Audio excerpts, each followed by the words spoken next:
Banyak-banyak benda yang paling tak function. Benda ni lah aku paling nak.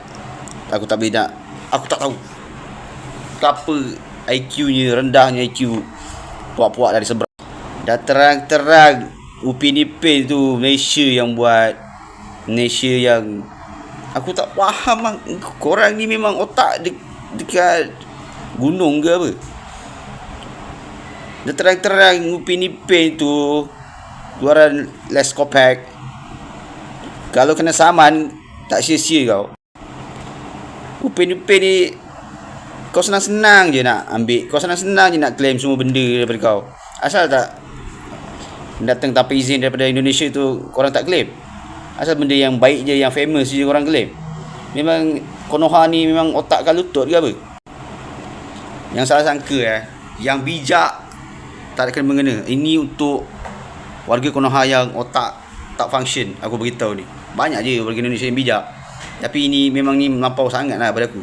Ini memang yang tak sekolah ni, lagi-lagi lelaki ni, tak, dengan yakin, dengan perasaan takabur, enggak, ini daripada Indonesia. Kepala otak kau dari Indonesia. Penat-penat lah Les Kopak tu buat kartun Upin Ipin ni. Kau ingat buat apa ni, sehari 2 ke siap? Member nak buat postmortem, member nak buat kerja, nak survey lagi, baru boleh release. Kau ingat benda ni sehari 2 boleh buat ke? Jadi pada aku, walaupun ia ada setengah orang Malaysia yang kata biarkan je lah dia orang yang macam tu, tak boleh. Kali ni kita kena melawan kan. Kita kena pertahankan benda yang memang Malaysia punya. Kalau kau banyak diam sangat, lama-lama semua dia claim.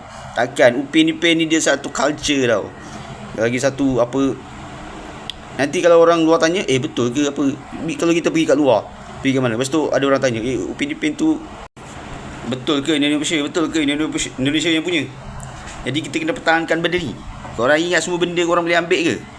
Kau kalau aku siku 12 berkicak orang. Betul-betul benda cak orang.